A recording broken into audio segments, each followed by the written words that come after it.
ठीक है, सॉरी। तो आज का जो कोट है, hardship often prepare ordinary people for an extra ordinary destiny. तो जो भी हार्डशिप, इसका मेन मोटिव मुझे ये था डालने का कि जो भी हार्डशिप अभी आप फेस कर रहे हो अपनी प्रिपरेशन के टाइम पे, तो वो आपको एक एक्स्ट्रा ऑर्डिनरी डेस्टिनी में ले जा रही है। मतलब कोई भी आप एग्जाम क्लियर करना चाहते हैं तो वो उस जगह ले जा रही है। तो हार्डशिप से प्लीज घबराइए मत। हार्डशिप आपका पार्ट है। किसका? जो आपको क्या करना है, अचीव करना है। ठीक है, लाइफ में। तो ये हार्डशिप रहती है, चलो चलेगा, कुछ भी नहीं कुछ तो रहेगा ही रहेगा। ऐसे इजीली कुछ भी चीज मिलती है तो उसकी वैल्यू नहीं रहती। तो जो भी आपको हार्डशिप फील हो रही है एग्जाम्स के लिए, वो आपको कहाँ ले जा रही है, एक एक्स्ट्रा ऑर्डिनरी डेस्टिनी में ले जा रही है। डेस्टिनी मतलब जो भी आप एग्जाम क्लियर करना चाहते हैं। तो प्लीज हार्डशिप से घबराइए मत। हार्डशिप से पीछे मत हटिए। किसी ने मुझे बोला था बैक पेन होता है ज्यादा बैठे, तो उसका सोल्यूशन निकालिए। मतलब थोड़ा घूमिए इधर उधर, एक एक घंटे का गैप लीजिए बीच में पढ़ते हुए, तो आप क्लियर कर जाएंगे कोई भी एग्जाम। ठीक है जी, चलें नेक्स्ट, चलते हैं जी। पहला जो सेगमेंट है हमारा, पब्लिक सेक्टर इनिशिएटिव। इसमें हम देखेंगे क्या क्या आज टॉपिक कवर करते हैं। चलिए जी आगे नेक्स्ट। पहला है अष्टलक्ष्मी दर्शन यूथ एक्सचेंज प्रोग्राम। कुछ नहीं है। अष्टलक्ष्मी का मतलब क्या होता है पहले? अष्टलक्ष्मी का मतलब, अष्ट का मतलब क्या होता है? एट। ठीक है, एट। और लक्ष्मी का मतलब, लक्ष्मी मतलब मनी। ठीक है, वो हिंदू गॉडेसेस को भी बोला जाता है लक्ष्मी। ठीक है, तो अष्टलक्ष्मी, एट लक्ष्मी। तो एट लक्ष्मी किसको रिप्रेजेंट कर रहा है यहाँ पर? यहाँ पर जो भी नॉर्थ ईस्ट स्टेट है उनको रिप्रेजेंट कर रहा है अष्टलक्ष्मी, प्लस सिक्किम। ठीक है, तो north east five seven sisters होती है ना, तो उनको प्लस सिक्किम, इनको अष्टलक्ष्मी बोला जा रहा है। ये दर्शन यूथ एक्सचेंज क्या है? दर्शन का मतलब क्या होता है? एक टाइप का व्यू। व्यू मतलब देखना किसी चीज को। और यूथ मतलब यूथ होगा कोई भी हमारे एक्सचेंज प्रोग्राम, मतलब किसी चीज का एक्सचेंज हो रहा है। तो वो क्या रहा है एक्सचेंज? यहाँ पर कल्चरल यूथ टू यूथ हमारा एंगेजमेंट कराया जा रहा है। ठीक है जी। कौन से? जो हम लोग दूसरे स्टेट्स के साथ, दूसरे स्टेट है जो, उनका बच्चे जो है वो नॉर्थ ईस्ट के बच्चों के साथ कल्चर इंटीग्रेशन करेंगे या कोई भी एक्सचेंज करेंगे। ठीक है जी, यहाँ पर लिखा है सारा का चीज। तो ये है अष्टलक्ष्मी दर्शन यूथ एक्सचेंज प्रोग्राम। किसके अंडर हो रहा है? Ministry of development of North East reason, ये इसका इसका इनिशिएटिव है। ठीक है जी। इम्प्लीमेंटिंग एजेंसी कौन है? North east council. ठीक है जी। ठीक है, तो ये एक जो छोटा सा इनिशिएटिव है अष्टलक्ष्मी दर्शन यूथ एक्सचेंज प्रोग्राम, ये किसके अंदर है? अम्ब्रेला इनिशिएटिव है जो एक भारत श्रेष्ठ भारत। ये एक प्रोग्राम है हमारा कल्चरल इंटीग्रेशन का, डिफरेंट स्टेट्स के बीच में कल्चरल इंटीग्रेशन बढ़ाया जाए, उनके बीच में कोऑर्डिनेशन हो, उनके बीच में जो भी आ, एक इंफॉर्मेशन एक्सचेंज हो, तो वो हम इस प्रोग्राम के अंदर करते हैं, जिसका नाम है एक भारत श्रेष्ठ भारत। ठीक है जी। उसी के अंदर अष्टलक्ष्मी दर्शन यूथ एक्सचेंज प्रोग्राम है। क्वेश्चन यही आ सकता है कि कौन सा मिनिस्ट्री इसे इनिशिएट कर रही है या किसने लॉन्च किया है, तो ministry of development of North East region आ जाएगा। ठीक है जी। तो नॉर्थ ईस्ट काउंसिल के बारे में यहाँ पर थोड़ा पढ़ लेते हैं। 1971 में बनी थी नॉर्थ ईस्ट काउंसिल।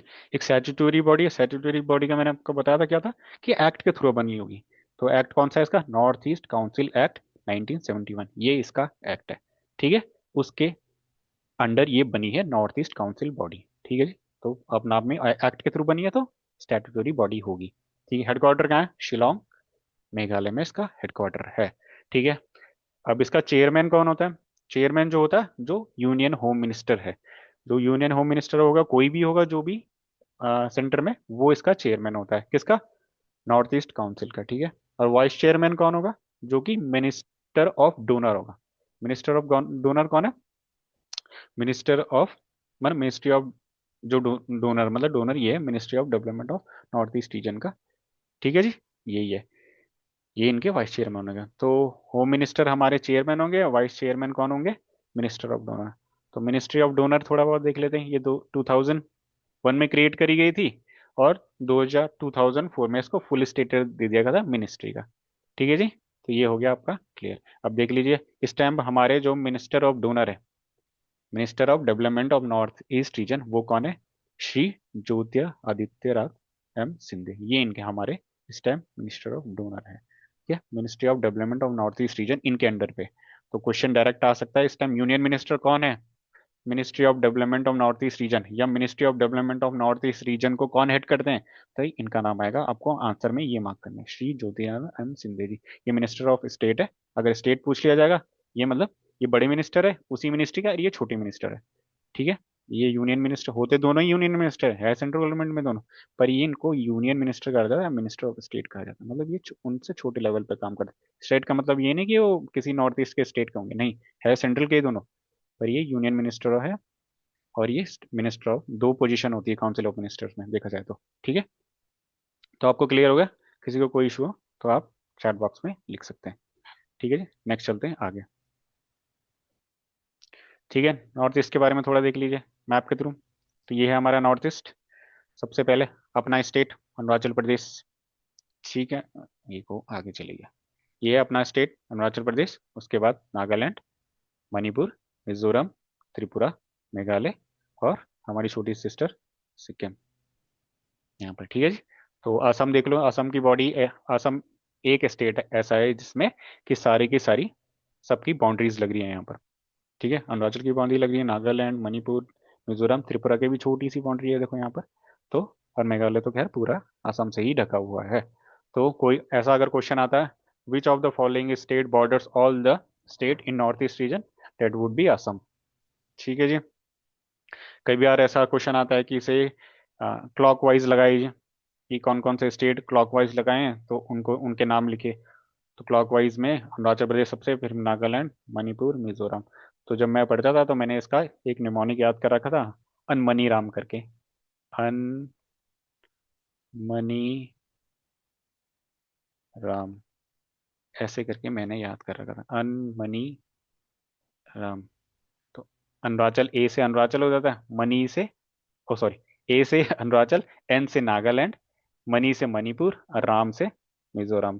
तो अनमनी राम करके मैंने ये याद करा क्योंकि क्वेश्चन पूछा था कि क्लॉकवाइज इसे लगाएं तो ये कैसे आएगा। तो मिजोरम तो हो गया, बाकी त्रिपुरा मेघालय तो याद रख सकते हैं। ठीक है, पहला आसाम भी है वैसे, असम से ऐसे घुसेंगे तो ऐसे आएगा। ठीक है, तो ऐसे मैंने याद कर रखे थे कि थोड़ा बहुत याद हो जाए दिमाग में तो बना देंगे, क्योंकि सबको पता है आसाम तो बीच में, बाकी स्टेट साइड साइड में है, तो याद रह जाएगा। ठीक है, कोई ना कोई आप निमोनिक बनाने की कोशिश करिए और याद करने की कोशिश करिए। चलिए जी आगे नेक्स्ट स्लाइड में चलें। चलिए जी, इंपॉर्टेंट फर्स्ट क्या क्या चाहिए, फर्स्ट तो ये इस बार उनको पढ़ लेते हैं। First, India first transgender cricket umpire.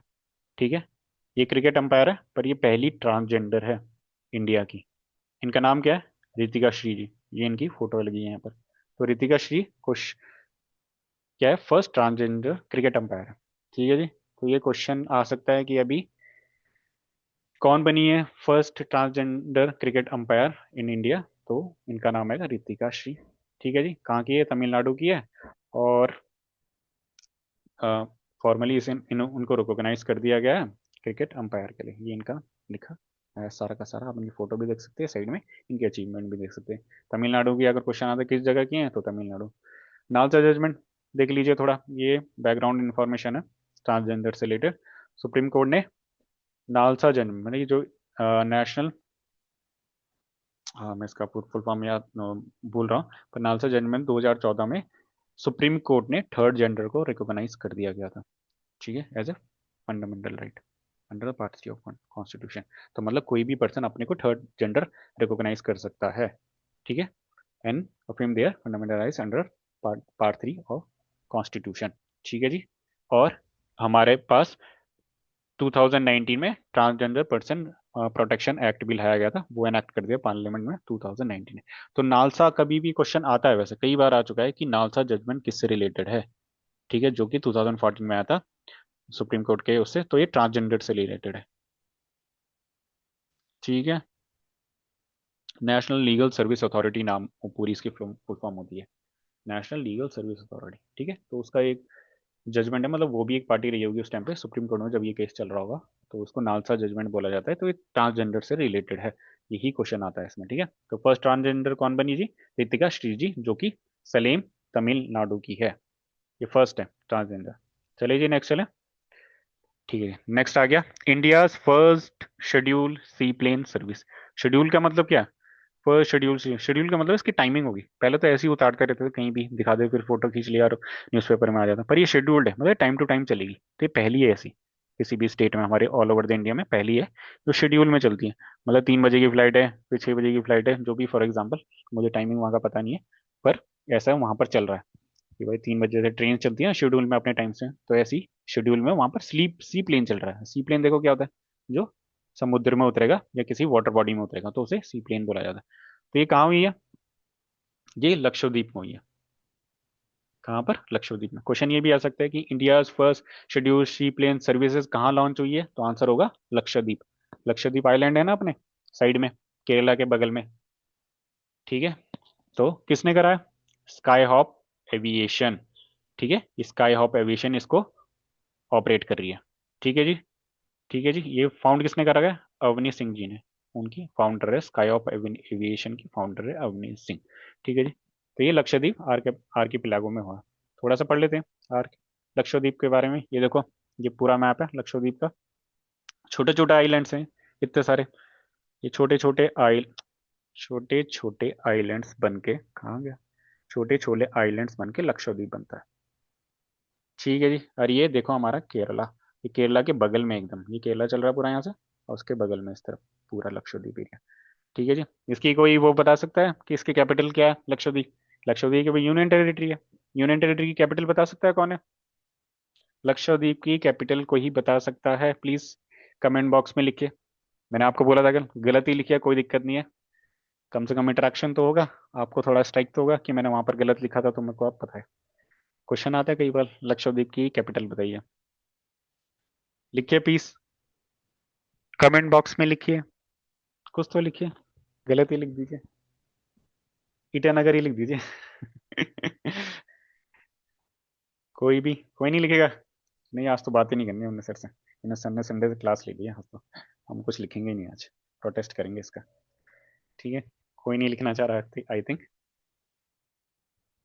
तो मैं ही बता देता हूँ चलो। आज कोई कम्युनिकेट नहीं कर रहा, क्या हो गया आज? मोटो जी 96 भी गायब है, समथिंग गायब है, कोई नहीं लिख रहा। करावटी इसकी वो है। वेरी गुड वेरी गुड, करावटी इसकी कैपिटल है। ठीक है, ये क्वेश्चन आएगा तो आप मार्क करना, करावटी इसकी कैपिटल है लक्षद्वीप। आपको पता लग गया ना अब लक्षद्वीप की लोकेशन कि कहाँ है लक्षद्वीप। ठीक है, चलते हैं आगे।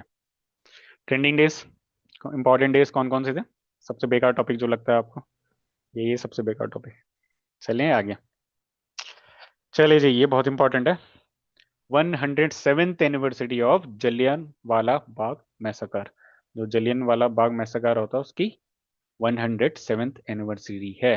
कब हुई थी? ये कब हुआ था? 13 अप्रैल 2026 में ये मनाई जा रही है। ठीक है जी। ठीक है, तो हुआ कब था ये? इसको कैसे क्या बोला जाए? वाइडली नोन एज अमृतसर मैसकर, और ये जलियन वाला बाग में हुआ था, अमृतसर पंजाब में।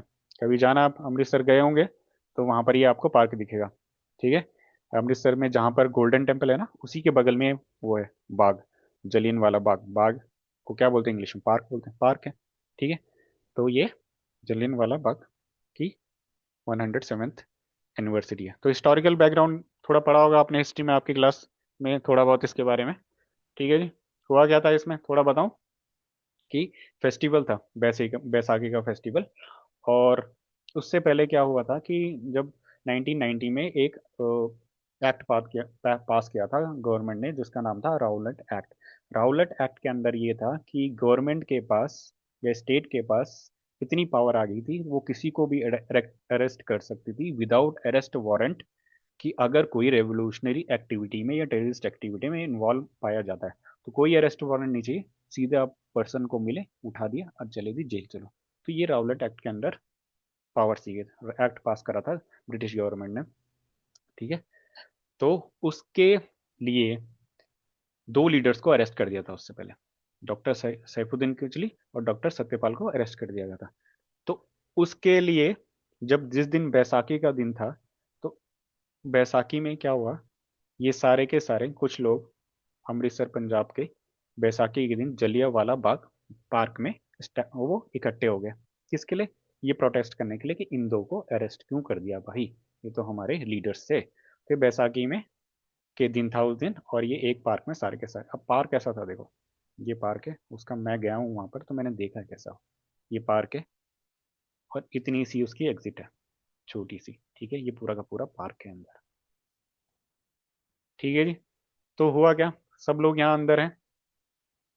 हम्म, और इतने सारे लोग हो गए, तो वहां पर क्या है, राउलेट एक्ट जब चल रहा था, तो उस टाइम पे उन्होंने कोई भी वो बना रखा था कि आई थिंक कोई भी असेंबल नहीं करेगा इधर से। मतलब बोलते हैं ना कौन सा लॉ लग जाता है, जब कोई भी असेंबल नहीं करे इधर से उधर, कहीं भी, मतलब पीसफुल आप असेंबली नहीं कर सकते इतने सारे लोगों की, तो वो भी एक वो चल रहा था वहाँ पर रूल। तो उस टाइम पे क्या हुआ, इतने सारे लोग इकट्ठे हो गए बैसाखी मनाने के लिए। पर हुआ क्या, जो जनरल डायर थे वहाँ के उस टाइम पे, उनको लगा ये तो प्रोटेस्ट कर रहे हैं ऐसा वैसा करके, तो इन्होंने क्या यहाँ से एंट्री करी और ये पूरा गेट ब्लॉक कर दिया। और यहाँ पर पूरे तोप वगैरह पूरी इतनी सारी आर्टिलरी मशीन लेके खड़े हो गए सारे के सारे। अब यहाँ अंदर लोग हैं, इन्होंने क्या सीधा सीधा, ना कुछ नोटिस दिया, ना कुछ वॉइस मैसेज दिया, और इनडिस्क्रिमिनेट फायरिंग करना शुरू कर दी। यहाँ पर इतने सारे लोग हैं, वो सबके सब मारे गए। यहाँ पर एक वो भी था, बेल था, कुछ लोग तो यहीं कूद गए थे, ऐसा था। तो सोचा बाहर तो आ नहीं सकते, अब यहाँ से गोलियां चली धुर धुर धुर धुर धुर, तो सबको सबको मारा गया। तो यहाँ पर ऐसा हुआ था। तो विजुअलाइजेशन में आप करके देखोगे तो ऐसा हुआ था। थोड़ा बहुत आप इसे हिस्ट्री में पढ़ेगा तो थोड़ा डिटेल आपको पता चलेगा कि ऐसा हुआ क्यों। इसके बाद क्या हुआ भाई, हमारे रविन्द्रनाथ टैगोर जी थे, उन्होंने अपना नाइटहुड वाला अवार्ड वापस कर दिया। महात्मा गांधी जी थे तो कैसर ऑफ हिंदू वापस कर दिया था, कि भाई आपने हमारे इतने लोगों को बिना किसी भी ऑर्डर के या बिना किसी भी नोटिस के बिना गोलियां चला दी और इतने लोगों को मार दिया गया। ठीक है। अरे फिर जब ये खत्म हुआ तो फिर नॉन कॉपरेशन मूवमेंट भी स्टार्ट कर दिया था गांधी जी ने किया, तो हम वाइड स्प्रेड मूवमेंट करेंगे ऑल ओवर द इंडिया, वो उसका नाम था नॉन कॉपरेशन मूवमेंट। ठीक है। फिर जब ये थोड़ा मामला ठंडा हुआ तो हंटर कमीशन बैठाई, किसने, ब्रिटिश गवर्नमेंट ने, कि चेक करो कि क्या क्या हुआ उस टाइम डिसऑर्डर के लिए। पर कुछ ज़्यादा, भले ही उन्होंने हंटर को, जो भी जनरल रेनिगाल्ड डायर थे, उनको दोषी तो ठहराया ठहराया गया था, पर कुछ ज़्यादा ऐसा एक्शन नहीं हुआ और ये अपना ब्रिटेन चले गए थे वापस। आपको एक कहानी और बताता हूँ। ठीक है। जो ब्रिगेडियर जनरल रेनिगेल डायर थे ना, जिन्होंने ये ऑर्डर करा था कि फायरिंग कर दो, जब ये ब्रिटेन गए थे ना वापस, तो वहाँ पर लोगों ने क्या बताऊँ क्या करा था, लोगों ने एक ट्रस्ट होता है या ऐसे पैसे इकट्ठा करना, कि इन्होंने अच्छा काम करा है, तो वहाँ लोगों ने इनको पैसे दिए इस चीज़ के, कि आपने अच्छा काम करा है तो हम एक कॉर्पस बिल्डअप करेंगे। ठीक है। तो ये है, ऐसा था। ठीक है जी। और 1940 में ये हुआ कि जब ये पूरा मामला हो गया था, तो उधम सिंह जो हमारे एक रेवोल्यूशनरी थे, उन्होंने इनको मार मार डाला था। इनको तो नहीं मारा था, पर जो वहाँ के गवर्नर थे उस टाइम पर, मिचेल ओ डायर, उनको मार दिया था।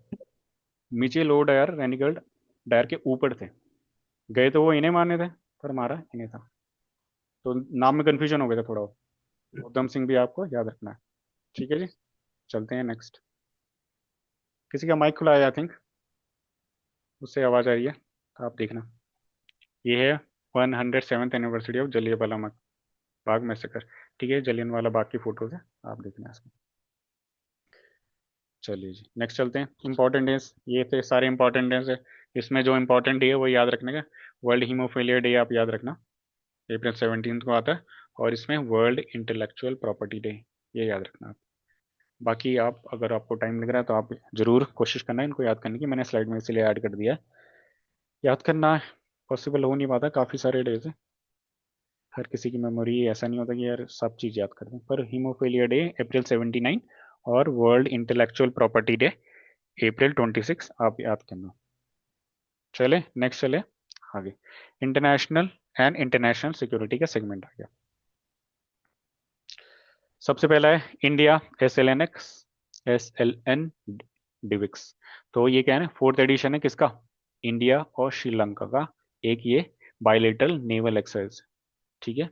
बायलेटरल नेवल एक्सरसाइज किसकी, इंडिया, ऐसा नाम से पता लगता है, इंडिया, श्रीलंका। ठीक है। तो ये बायलेटरल नेवल एक्सरसाइज है जो इंडियन नेवी और श्रीलंका नेवी के बीच में होती है। कहाँ हो रही है इस टाइम पे, कोलंबो श्रीलंका में हो रही है।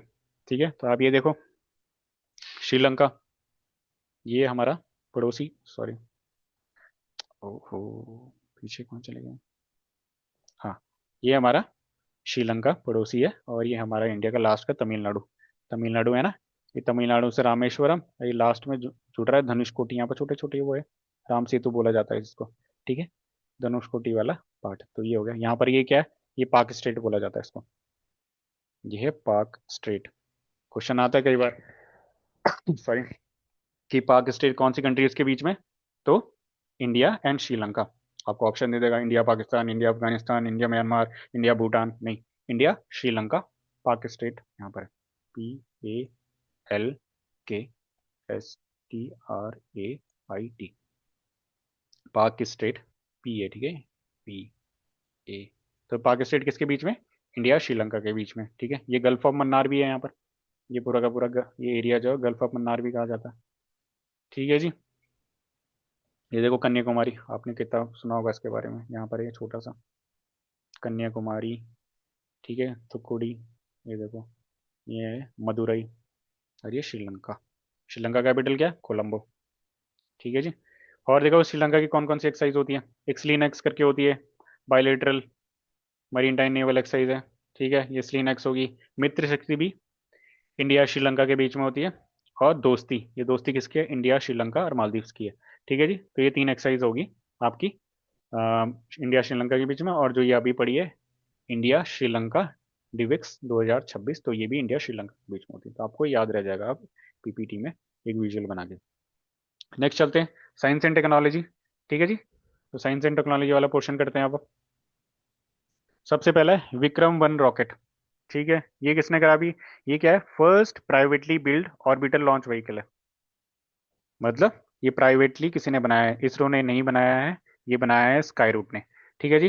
तो ये privately build orbital launch, orbital launch का मतलब क्या है? जो ऑर्बिट में ले जाएगा, किसको? पेलोड्स को या सैटेलाइट्स को। तो लॉन्च व्हीकल है, ये देखो यहाँ फोटो भी लग रही है। ठीक है, ये लॉन्च व्हीकल है, मतलब लॉन्च, जो सैटेलाइट होगी वो इसके अंदर होगी या इसको ऊपर रखी जाएगी, और ये नीचे से लॉन्च करा के, तो इसका नाम रखा है विक्रम 1 रॉकेट। क्वेश्चन आएगा डायरेक्ट कि किसने बनाया है, तो ये स्काई रूट एरोस्पेस ने बनाया। इसका नाम डॉक्टर विक्रम साराभाई, जो कि father of Indian space programme जिनको बोला जाता है, इसको डॉक्टर विक्रम साराभाई, उनके नाम पे रखा गया। ठीक है जी।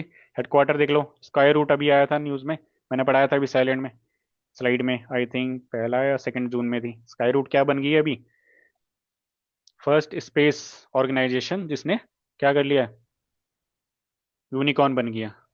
तो स्काई रूट एरोस्पेस अभी आया था। हेडक्वार्टर का इनका हैदराबाद तेलंगाना, और इन दोनों लोगों ने, नागा, ठीक है, नागा भरत धाका जी ने और पवन चंद्रा जी ने इनको फाउंड किया है। ये दोनों इनके इसरो के साइंटिस्ट रह चुके हैं पुराने। ठीक है, माइलस्टोन क्या है? वही अभी जो इन्होंने लॉन्च करा है। ठीक है, first privately build developed orbital launch vehicle कौन है? स्काई रूट एरोस्पेस। ठीक है जी, चलते हैं आगे।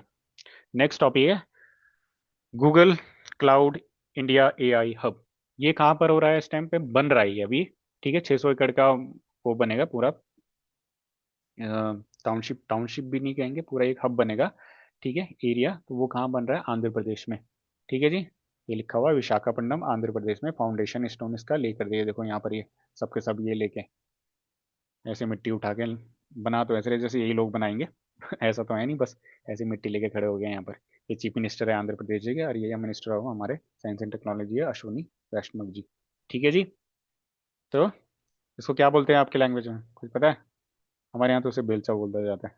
ठीक है तो ऐसा हो रहा है, देखो जी। ठीक है जी, फाउंडेशन स्टोन इनको ले गया तो गूगल का है, गूगल क्लाउड इंडिया एआई है। ठीक है, कौन कौन सी इसमें दो वो कोलैबोरेट करनी है पार्टनरशिप? एक तो अडानी और Airtel, Adani connection, Airtel connection. ठीक है, तो इसे एआई एआई ट्रांसफॉर्म, विशाखापट्टनम को ये एआई कैपिटल बनाना चाहते हैं। ठीक है, ठीक है, फ्रीक्वेंटली एआई पैट नेम। ठीक है, गूगल के बारे में थोड़ा सा पढ़ लो।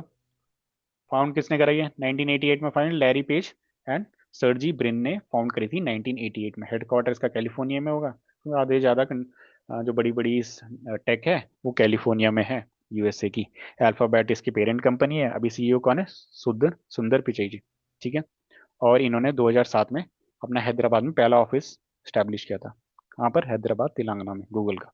ठीक है जी, ये हो गया आपका Google cloud India AI hub कहाँ बन रहा है? विशाखापट्टनम, आंध्र प्रदेश में। क्वेश्चन आएगा तो आप लिख देना। ठीक है जी।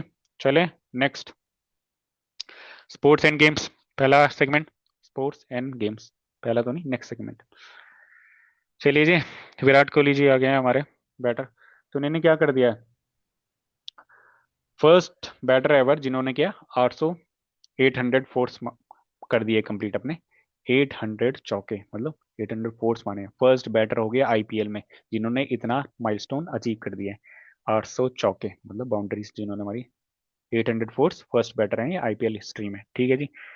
कहाँ अचीव करा ये आप देख लेंगे, अचीव 2010 आगे गुजरा, ये कुछ जरूरत नहीं है। ये थर्ड बैटर है जिन्होंने 300 सिक्सेस का भी वो कर दिया है। ठीक है, माइलस्टोन अचीव। पहले हैं क्रिस गेल, फिर दूसरे हैं रोहित शर्मा, अब तीसरे बन गए कोहली।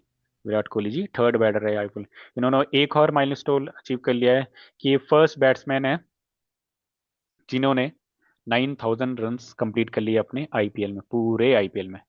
ठीक है, पूरे आईपीएल में कितने 9000 इनके कंप्लीट करेंगे, ये फर्स्ट है। तो क्वेश्चन आएगा। ठीक है, तो अभी आपको पता भी होगा आईपीएल हो रहे थे तो रॉयल चैलेंजर्स बैंगलोर की तरफ से खेलते हैं, और इन्होंने अभी अभी दूसरा आईपीएल टाइटल भी जीत लिया है। किसने? रॉयल चैलेंजर्स बैंगलोर ने। 2025 भी आरसीबी का था, 2026 भी आरसीबी का था। और कैप्टन कौन है आरसीबी के? वो है रजत पाटीदार। कैप्टन विराट कोहली नहीं है। तो आपको ये आंसर में पता होना चाहिए। थोड़ा बहुत बीसीसीआई का देख लीजिए, पिछली बार स्लाइड में भी मैंने बताया था बीसीसीआई क्या है, 1928 में बनी थी, हेडक्वार्टर इनका वानखेड़े में है महाराष्ट्र में। करंट प्रेसिडेंट कौन है इनके? मिस्टर मिथुन मनहस, ये इनके करंट प्रेसिडेंट है बीसीसीआई के। ठीक है जी, चलें आगे। ये इनके करंट प्रेसिडेंट है मिस्टर मिथुन मनहस जी। चलें, किसी को कोई डाउट? अभी हम एक बार पिछली, आई थिंक 2-3 दिन पहले हमने पढ़ाया था नहीं, कौन सा सीजन है आईपीएल का?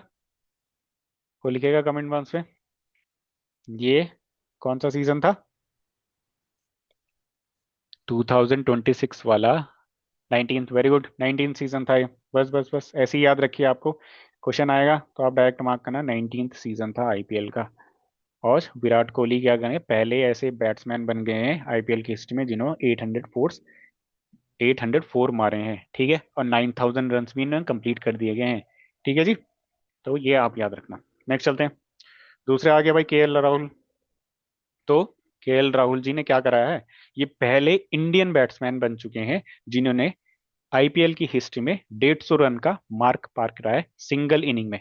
मतलब मैच चल रहा था जैसे रात को, तो उन्होंने उस मैच में 150 रन मार दिए। ठीक है, ये इनका नाम है केएल राहुल। ठीक है, ये दिल्ली कैपिटल से खेलते हैं। ठीक है, तो इन्होंने क्या 152 रन आए, बन बनाए कितने 67 बॉल्स में, अगेंस्ट पंजाब किंग्स 11 का मैच था जो। ठीक है जी, 152 रन, ये पहले इंडियन बैट्समैन है। हाँ, भले के जो बाहर के बैट्समैन है उन्होंने कर रखा है। क्रिस गेल ने 175 बना रखे हैं, और ब्रेंडन मैकुलम जो न्यूजीलैंड से हैं 158 बना रखे हैं उन्होंने। तो ये पहले इंडियन बैट्समैन है। क्वेश्चन डायरेक्ट आएगा कि which of the following is the first Indian batsman who has crossed 150 run mark in the single Indian Premier League innings? तो कौन सा आंसर आएगा? केएल राहुल जी। ठीक है, दिल्ली कैपिटल से खेलते हैं। ठीक है जी, नेक्स्ट चलते हैं आगे। ICSF world junior junior world cup. ठीक है जी, तो ये वेन्यू इसका याद रखना, ये किसका? आईएसएफ क्या होता है? शूटिंग का वो होता है, क्या बोलते हैं, गेम। ठीक है, उसमें ये हुआ है अभी, जूनियर वर्ल्ड कप हुआ है 2026 का। वेन्यू देखिए, कायरो इजिप्ट में हुआ था। और मेडल टेल ये जो टोटल मेडल हमने जीते हैं वो 16 जीते हैं। ठीक है जी, अगर क्वेश्चन आता है कि आईएसएफ जूनियर वर्ल्ड कप 2026, ठीक है, कितने मेडल जीते हैं इंडिया ने? 16 जीते, सॉरी। तो 5 गोल्ड है, 6 सिल्वर, 5 ब्रॉन्ज। ठीक है जी, सेकेंड प्लेस में कौन है? Neutral athletes. तो न्यूट्रल एथलीट्स कहाँ से आ गए? ये रशिया और बेलारस के हैं। तो इनको न्यूट्रल एथलीट्स का ना, एथलीट का वो दे दिया टैग, क्योंकि रशिया को ऑलमोस्ट हर जगह से अब बेलारूस को बॉयकआउट कर रहे हैं कि रशिया, क्योंकि अभी यूक्रेन रशिया वॉर चल रही है ना, तो रशिया को हर जगह से हटा रहे हैं कि भाई इसको नहीं पार्टिसिपेट करने देंगे, वहाँ के जितने भी एथलीट है उनको नहीं पार्टिसिपेट करने देंगे। तो ये अलग से आई हैं, अलग से आई हैं मिलके, इन्होंने एक अलग से वो बना दिया है, organise association individual neutral athlete करके। तो रशिया और बेलारूस के दोनों सेकंड प्लेस में, थर्ड प्लेस में है हमारा फ्रांस फर्स्ट में। ठीक है, तो इंडिया ने टॉप करा है। सेकंड में इंडिया न्यूट्रल एथलीट, आप यहाँ पर ही देख पा रहे होंगे, इंडिया टॉप में, second AIN, third France, fourth Kazakhstan, fifth Italy. ठीक है जी। International shooting sports federation ISSF के बारे में देख लीजिए। फाउंड इन 1907, हेडक्वार्टर इनका जर्मनी में। और करंट प्रेसिडेंट जो है वो है इनके लुशियानो रोजी। ठीक है जी। ये इनके करंट प्रेसिडेंट है। तो ये याद हो जाएगा, थोड़ा फोटो से आपको याद रह जाएगा कि भाई शूटिंग वाला जो गेम था वर्ल्ड जूनियर शूटिंग, ये कहाँ हुआ था, इजिप्ट में हुआ था। ठीक है, मुझे याद है। और कितने मेडल लाए थे इंडिया ने, 16 मेडल लाए थे। बस यही आएगा क्वेश्चन में। तो आगे चलते हैं। नेक्स्ट, नेक्स्ट है एशियन वर्ल्ड चैंपियनशिप। ठीक है, 2026 का Asian wrestling championship. Asian wrestling championship कहाँ हुआ, अभिषेक? किर्गिजिस्तान में हुआ, किर्गिजिस्तान। ठीक है जी। ईरान ने टॉप किया और इंडिया ने फिफ्थ प्लेस में आया। ठीक है, टोटल 17 मेडल लेके। तो यही इसका वो है कि वेन्यू पूछ लेंगे या तो फिर कि इंडिया की पोजीशन कौन सी रही, तो फिफ्थ प्लेस में इंडिया रहा। तो 2026 एशियन रेसलिंग चैंपियनशिप जो हुई है, एशियन की है, याद रखना, एशियन कंट्रीज आएंगे इसमें। एशियन रेसलिंग चैंपियनशिप नाम से पता लग जाता है कई बार। तो ईरान ने टॉप किया है, इंडिया फिफ्थ पोजीशन में है। ठीक है। गोल्ड मेडल किस किसने जीते हैं हमारे उससे, क्योंकि दो ही गोल्ड मेडल है, ये दिख रहा है आपको। तो याद रखना है एक बार नाम, सुरजीत कलकल और भीमन्यु। अभिमन्यु नाम होगा एक्चुअली, भीमन्यु हो गया होगा शायद से, अभिमन्यु का मंडवाल। ठीक है। ये दो हमारे जिसने कितने क्या जीता है, दो गोल्ड मेडल जीते शायद से, ये पूछ ले। World racing federation, wrestling federation of India के बारे में देख लो थोड़ा। हेडक्वार्टर क्या है, न्यू दिल्ली में इसका। करंट प्रेसिडेंट जो है संजय सिंह है इनके। ठीक है। रेसलिंग फेडरेशन ऑफ इंडिया हो गया क्लियर। आगे चलते हैं, फोटो लगा रखी है देखो। ठीक है जी। नेक्स्ट चलते हैं आगे। थोड़ा सा किर्गिजिस्तान के बारे में पढ़ लीजिए। ये देखो मैप लगाया मैंने पूरा का पूरा। तो ये है किर्गिस्तान और ये है बिशेक, इसका कैपिटल। तो यहाँ हो रहे थे मैच हमारे बिशेक में। तो ये किर्गिस्तान देखो, ये हमारा इंडिया हो गया। इंडिया से बगल में हमारा दोस्त पाकिस्तान, फिर हमारा दोस्त अफगानिस्तान, फिर उसके ऊपर तजिकिस्तान, ये किर्गिस्तान, ये उज्बेकिस्तान, ये तुर्कमेनिस्तान, और ये वाला कौन सा कंट्री है, ये होगा कजाकिस्तान, ये बड़ा वाला कजाकिस्तान। ठीक है। तो ऐसे कंट्रीज चलते हैं, ये हमारा साइड में चाइना। ठीक है जी। तो आप थोड़ा मैप देखोगे तो आपको आइडिया लगेगा कौन सी कंट्रीज कहाँ पे है। तो आपको मजा भी आएगा पढ़ने में थोड़ा, कि अरे ये तो यहाँ हो रहा था, तो ऐसे ऐसे करके। ठीक है जी। चलिए जी, नेक्स्ट करते हैं। नेक्स्ट है वैभव सूर्यवंशी जी। ये बहुत ही न्यूज में रहे हैं, तो इनके रिगार्डिंग क्वेश्चन प्रोबेबिलिटी बहुत हाई हो जाती है कि ये पूछा जाएगा, क्योंकि एक तो इनकी उम्र बहुत छोटी है, 15 साल के हैं केवल। ठीक है, ऊपर से इन्होंने तबाही मचा रखी थी इस टाइम IPL में। तो वैभव सूर्यवंशी जी को आप थोड़ा पढ़ के जाना। खेलते किससे हैं, इनका नाम राजस्थान रॉयल्स से खेलते हैं ये IPL में। ठीक है जी। तो ये क्या बन गए, यंगेस्ट टू 500, मतलब इन्होंने सबसे छोटी उम्र में 500 क्लियर रन बना दिए हैं IPL में। ठीक है जी। 500 रन इन्होंने बना दिए, तो यंगेस्ट का इनको टाइटल मिल गया है। ठीक है। और ये पूरे इन्होंने जो 500 रन बनाए हैं, ये 227 बॉल्स में बनाए हैं। ठीक है। प्रीवियस रिकॉर्ड होल्डर कौन थे, जो कि ग्लेन मैक्सवेल थे, जिन्होंने 260 बॉल्स में बनाए थे, पर इन्होंने उनका रिकॉर्ड तो दिया है। ये ऑरेंज कैप विनर भी थे इस बार IPL सीजन में। ठीक है। सबसे ज्यादा रन इन्होंने बनाए थे, 776 रन। ठीक है जी। ठीक है, ये हो गया क्लियर। और इनको अवार्ड भी मिला था इस बार सेरेमनी में, जब IPL कंप्लीट हुआ, most valuable player, emerging player of the season, super striker, super sixes. तो ये इनको अवार्ड भी मिले हैं इस टाइम पे, वैभव सूर्यवंशी जी को। ठीक है जी। ही स्मैश 72 सिक्सेस, ये आप पढ़ लेना। 2026 सीजन में 72 सिक्सेस मारे थे। Highest ever single batter in the single edition of IPL, मतलब सबसे ज्यादा इन्होंने मारे हैं इस टाइम पे, 72। स्ट्राइक रेट इनकी इस बार रही है 2031। 2031 मतलब ये 100 बॉल में 213 रन बना रहे थे अगर कैलकुलेट करा जाए तो ऐसी इनकी वो थी स्ट्राइक रेट। 231, सॉरी, 231 इनकी वो थी स्ट्राइक रेट। ठीक है जी। ये हो गया वैभव सूर्यवंशी जी राजस्थान रॉयल से खेलते हैं। चलिए जी, नेक्स्ट है हाईएस्ट सक्सेसफुल रन चेस और इन T20 क्रिकेट हिस्ट्री। तो एक नया रिकॉर्ड बन चुका है, जिसमें क्या करा गया है, पंजाब किंग्स 11, जो हमारी प्रीति जिंटा जी की फ्रेंचाइज है, उन्होंने क्या कर दिया, हाईएस्ट सक्सेसफुल रन चेस, मतलब दिल्ली कैपिटल्स ने टारगेट रखा था 265 रन का, उन्होंने 265 रन पूरे कर दिए 18 ही ओवर में। सॉरी। ये हाईएस्ट रन चेज बन चुका है। किसने करा, क्वेश्चन ये आएगा किसने करा है हाईएस्ट रन चेज, तो पंजाब किंग्स 11। यही क्वेश्चन आ सकता है, ठीक है, और तो कुछ क्वेश्चन इसमें बनेगा नहीं। पहले रिकॉर्ड इनका, पहला भी रिकॉर्ड इन्हीं का ही था पंजाब किंग का, जब इन्होंने केकेआर के खिलाफ पूरा रन चेस कर दिया था 262 का। पर अभी इन्होंने फिर से अपना ही रिकॉर्ड तोड़ के नया रिकॉर्ड बना दिया, 265 रन का चेस कर दिया इजीली। ठीक है जी। तो पंजाब किंग्स 11 आप याद करेंगे, इस इन्होंने बनाई है, मैंने फोटो लगा रखी है तो आप थोड़ा याद रह जाएगा आपको। नेक्स्ट चलते हैं ट्रेंडिंग अपॉइंटमेंट्स, कौन कौन सी अपॉइंटमेंट हुई है रिसेंटली, उनको पढ़ लेंगे। चलिए जी आगे। सबसे है परमिंदर सिंह जी।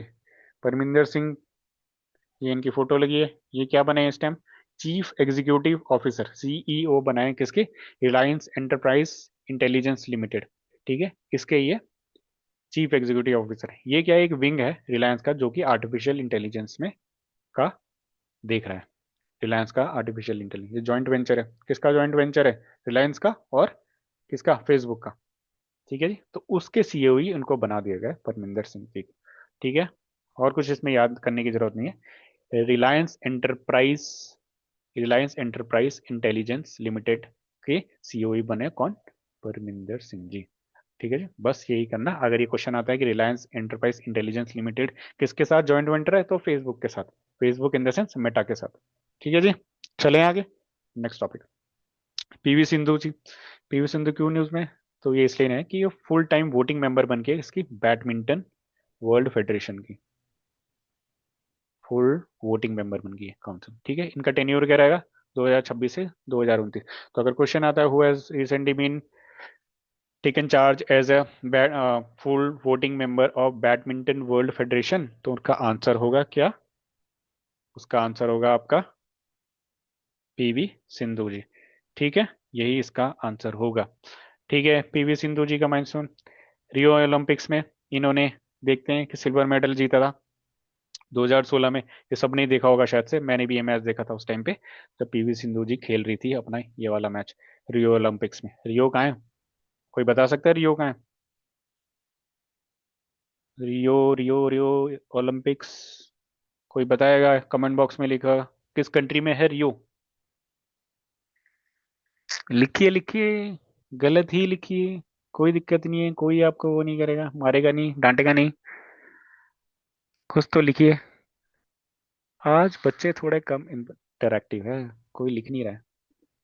रियो कौन सी कंट्री में है, रियो रियो रियो, एफ आर मतलब फ्रांस, नहीं फ्रांस में नहीं है, स्पेन में भी नहीं है,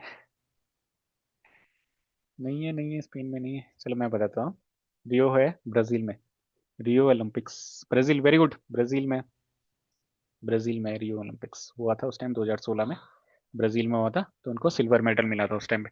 टोक्यो ओलंपिक्स तो सबको पता है, टोक्यो तो जापान में, ठीक है जी, तो उनको उस टाइम पे वहां पर ब्रॉन्ज मेडल मेडल मिला था, दोनों वुमेन सिंगल के लिए। She also crowned as a badminton world federation world champion in 2019, जो कि बेसल में हुआ था। ठीक है जी, चलते हैं आगे। ये इनकी फोटो है, आपको याद रहेगा कि ये अभी फुल वोटिंग मेंबर बन गई है बैडमिंटन वर्ल्ड फेडरेशन की। ठीक है जी, इनका जो टेन्योर होगा 4 साल का होगा, और ये 2026 से 2029 के बीच में टेन्योर रहेगा इनका। क्वेश्चन आएगा तो आप डायरेक्ट मार्क कर देना। चलती है इकोनॉमी आ गया।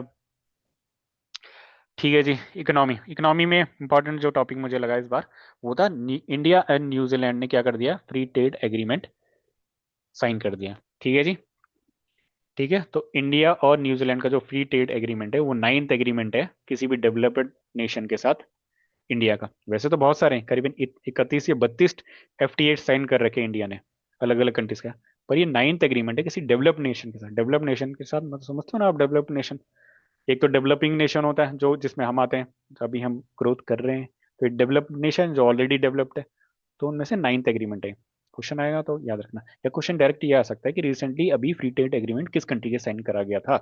ठीक है, तो आप मार्क कर देना New Zealand will be the answer. इसमें ये प्रोविजन है, 100% ड्यूटी एक्सेस फ्री, ये आप कर लेना याद। जोग्राफिकल आइडेंटिफिकेशन को प्रोटेक्शन मिलेगी, ऐसे ऐसे करेंगे, कैपिटल इनफ्लो देगा हमें यूएसडी है, $20 बिलियन, $20 बिलियन का इंडिया का over the period of 15 years. Target sector कौन कौन से होंगे, तो ये आप थोड़ा पढ़ लेना, पर जो मेन मैंने बता दिया कि एफटीए पूछेगा आपके एग्जाम में, तो आप बता देना किसके साथ कराया, रिसेंटली न्यूजीलैंड के साथ किया है, और ये नाइन्थ एग्रीमेंट था विद डेवलप्ड नेशन। ठीक है जी, हो गया, चलते हैं आगे। सेकंड, चलिए। ये है हमारा न्यूजीलैंड। अब थोड़ा हम न्यूजीलैंड के घुमाते हैं, आपको मैं न्यूजीलैंड घुमा देता हूँ। एक सेकंड। ठीक है, तो न्यूजीलैंड घूमते रहते हैं हम। ये है हमारा न्यूजीलैंड, देखिए नीचे दिख रहा है आपको, ये है न्यूजीलैंड। ठीक है जी। और ये है हमारा उसके ऊपर ऑस्ट्रेलिया। तो न्यूजीलैंड से देखो कितना दूर है यहाँ से, लगता है ना कई बार कि कहाँ है न्यूजीलैंड, तो ये है हमारा न्यूजीलैंड। तस्मान सी, ये बीच में तस्मान सी पड़ता है। ठीक है, क्योंकि ये इसकी तस्मानिया, ये इसी की टेरिटरी है। ठीक है, तस्मान सी ऑस्ट्रेलिया की टेरिटरी है, तस्मानिया जो इसी की टेरिटरी है। और न्यूजीलैंड ये है। तो न्यूजीलैंड की कैपिटल बताएगा कोई, कौन सी है? न्यूजीलैंड की कैपिटल कोई बताएगा कमेंट बॉक्स में, जल्दी लिखिए कैपिटल, जल्दी जल्दी बताइए, कुछ तो लिखिए। न्यूजीलैंड की कैपिटल,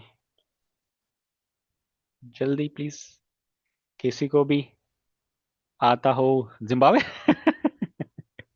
जिम्बाब्वे कहाँ से? वेलिंगटन, वेरी गुड, वेलिंगटन है। जिम्बाब्वे तो अपने में कंट्री है। मोटो G45 5G, जिम्बाब्वे नहीं। आपको याद रहना चाहिए, वेलिंगटन।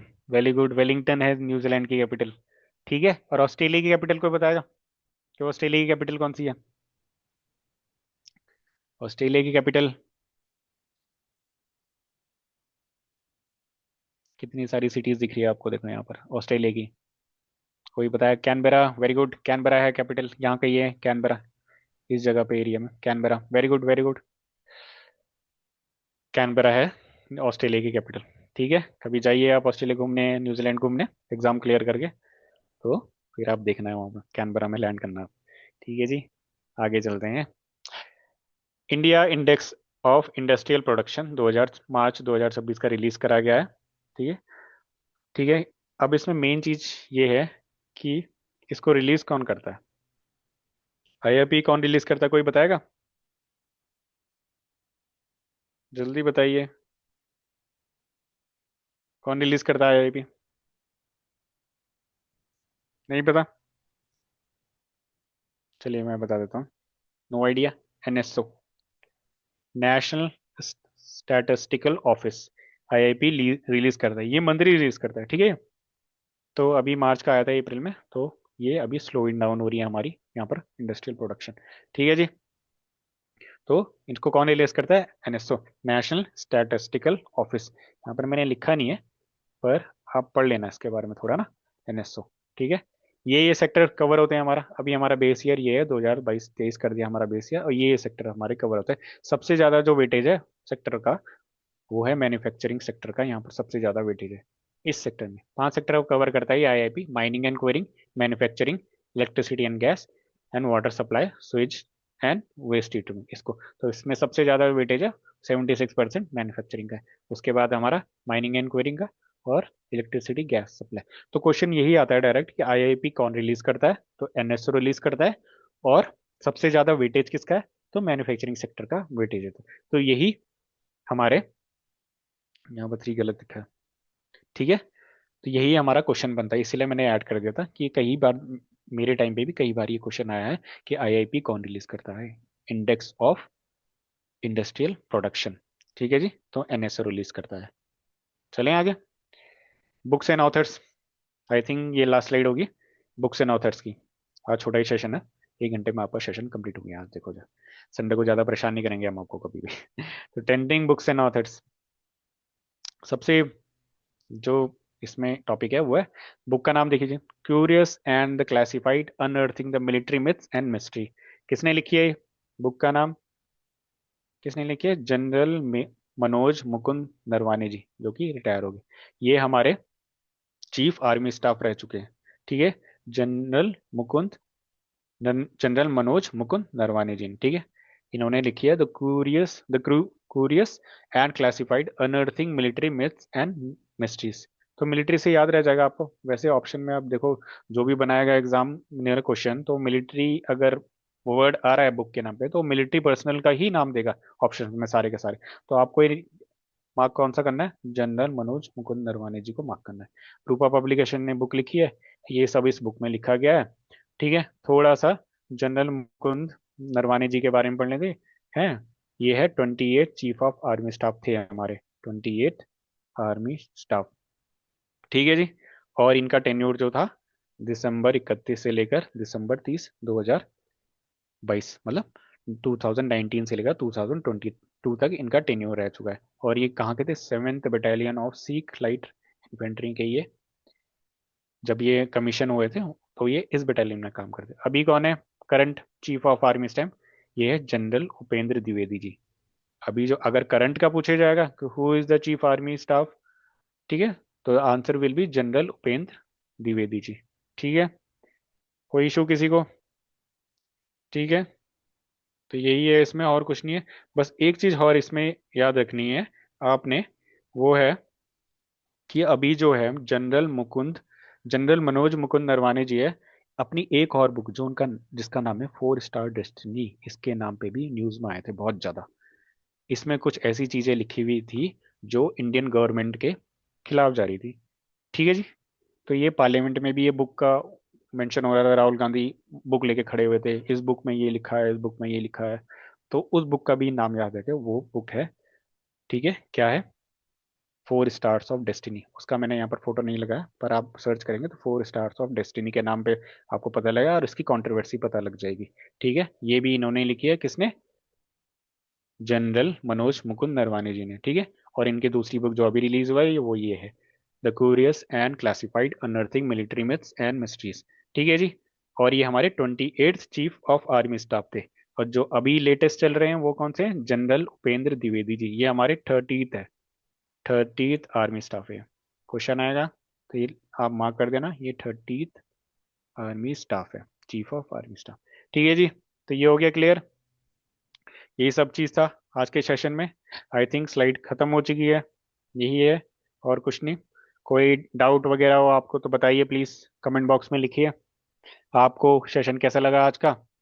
और कुछ ग्रीवेंसेस हो तो मैं रेडी करूंगा, और कोई फीडबैक है तो आप बताइए, जल्दी बताइए प्लीज, कमेंट बॉक्स में लीजिए प्लीज। रिपीट, यही वाला,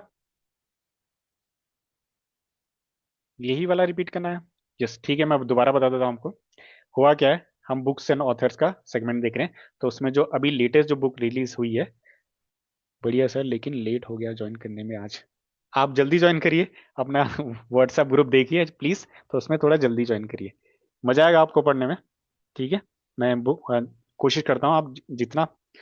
5 बजे सोते हैं? अरे बाप रे, 5 बजे मत सोइए, 5 बजे उठिए, उठने का टाइम है, 5 बजे सोने का टाइम नहीं है।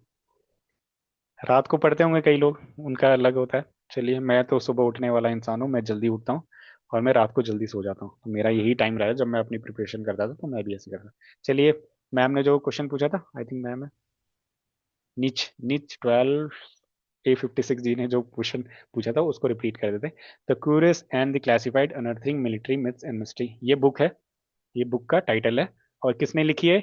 जनरल मनोज मुकुंद नरवाने जी ने लिखी है, जो कि रिटायर चीफ आर्मी स्टाफ है, जो कि 28th थे, 28th हमारे चीफ आर्मी स्टाफ थे, उनकी बुक है the curious and classified unearthing military myths and mysteries. ये रूपा पब्लिकेशन ने लॉन्च करी है। ठीक है, उसमें ये सब लिखा गया है, ये आप पढ़ लेना, अपनी आर्म फोर्स की कहानी बता रहे हैं उसमें, और कुछ नहीं है। ठीक है जी, जनरल एम मनोज मुकुंद नरवाने जी के बारे में थोड़ा पढ़ लेते हैं। ठीक है, एक सेकेंड, वेल टीचिंग सर जी, ठीक है, थैंक यू सो मच। थोड़ा सा जनरल में जिनको अभी समझ में आया तो मैं रिपीट कर रहा हूँ उन्हीं के लिए। तो general Manoj Mukund Naravane ji 28th chief of army staff थे, सॉरी ये आगे चली गया। इनका टेन्यूर था 2019 से लेकर 2022 के बीच में।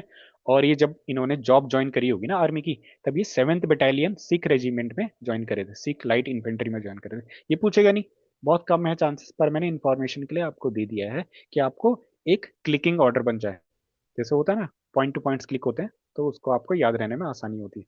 ठीक है, जो करंट हमारे आर्मी चीफ है, मतलब जो आर्मी को हेड कर रहे हैं इंडियन आर्मी को, वो कौन से हैं? जनरल उपेंद्र द्विवेदी जी। ठीक है जी, जनरल उपेंद्र हमारे करंट है, प्रेजेंट यही है, यही बता रहा हूं मैं, देखो ये नीचे लिखा है ना प्रेजेंट में, जनरल उपेंद्र द्विवेदी जी करंट है, ये 30th नंबर के हैं चीफ आर्मी स्टाफ।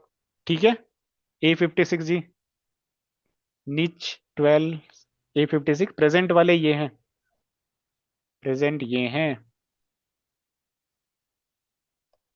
प्रेजेंट ये हैं। ये 28 थे जिनकी बुक अभी रिलीज हुई है। ठीक है जी। तो मैंने इसीलिए इनका नाम नीचे लिखा है कि प्रेजेंट वाले जनरल उपेंद्र द्विवेदी जी हैं, पर ये 28 थे, ये रिटायर हो चुके हैं अब। देख रहे हो आप, मैंने लिखा हुआ है। और इनकी एक बुक जो है फोर स्टार्स ऑफ डेस्टिनी, अभी न्यूज में बहुत आई थी। एक तो ये बुक है इनकी जो अभी मैं पढ़ा रहा हूँ आपको, ठीक है। दूसरी इनकी बुक थी जन फोर स्टार ऑफ डेस्टिनी। इसमें काफी थोड़ी कॉन्ट्रोवर्शियल चीजें लिखी हुई थी इंडियन आर्मी के ऑपरेशंस के बारे में, तो वो थोड़ी कंट्रोवर्सी में आ गई थी। तो राहुल गांधी जी है और कांग्रेस है, पार्लियामेंट में इसको बुक को रेफरेंस दे रहे थे कि इसमें ये लिखा गया है कि नरेंद्र मोदी ने एक्ट नहीं किया, गवर्नमेंट ने एक्ट नहीं किया जब चाइना हमारी वो ले रहा था, टेरिटरी ले रहा था, ऐसा कुछ लिखा हुआ था इस बुक में। ये रिलीज नहीं हुई है एक्चुअली बुक, इसका पब्लिकेशन है, रोक दिया गया है इस बुक को। फोर स्टार ऑफ डेस्टिनी, पर अगर क्वेश्चन आता है फोर स्टार्स ऑफ डेस्टिनी किसकी बुक है, तो वो भी किसकी बुक है, जनरल MM नरवाने जी की। ठीक है जी, हो गया क्लियर। उनकी दो बुक है, एक तो ये है फोर स्टार ऑफ डेस्टिनी, और एक बुक ये है। और जो हमारे करंट जो है आर्मी ऑफ स्टाफ को जनरल उपेंद्र द्विवेदी है जी है। ठीक है जी, आपको क्लियर हो गया जिसने क्वेश्चन पूछा था? प्लीज लिख लीजिए कि क्लियर हुआ नहीं हुआ, नहीं तो मेरे को दोबारा पढ़ाते रहूंगा मैं यहाँ पर बैठ के। ठीक है, बस क्लियर हो गया। ठीक है, कैसा लगा आपको आज का सेशन? कुछ इम्प्रूवमेंट बताइए, कुछ करना है मुझे फीडबैक बता दीजिए। अच्छा लग रहा है? कैसा लग रहा है? बेकार है, सर को तो पढ़ाने नहीं आता, बेकार ही पढ़ा रहे हैं, बेकार ही आ रहे हैं क्लास, ऐसा तो नहीं है? ठीक है, आप लिखिए कमेंट बॉक्स में प्लीज, कैसा लगा आपको आज का सेशन। नहीं लिखेंगे? हम नहीं लिखेंगे आज। बहुत अच्छा लगा। ठीक है, थैंक यू सो मच। ऐसे ही आज का जो वीक था हमारा, इससे क्या है, अप्रैल पूरा कवर हो चुका है हमारा। ठीक है, अप्रैल वाला हमारा जो मंथ है हमने पूरा कवर कर लिया है। अब मई का हमारा फोर्थ वीक बचा है। सर सेशन के बाद क्वेश्चंस, क्वेश्चन लाएंगे sir. Informative and organise, thank you so much, thank you so much. Informative organise session के बाद हम क्वेश्चन बनाएंगे। मैं थोड़ा इसमें इम्प्रोवाइज करूंगा, क्वेश्चन भी हम रखेंगे। ठीक है, ठीक है, ठीक है, हम क्वेश्चन भी रखेंगे इस नेक्स्ट टाइम से। ठीक है जी, आज के लिए इतना काफी। और लाओ सर प्लीज क्वेश्चन, हाँ जी हाँ जी, लाएंगे लाएंगे लाएंगे। नेक्स्ट वाले में मैं इंक्लूड करने की कोशिश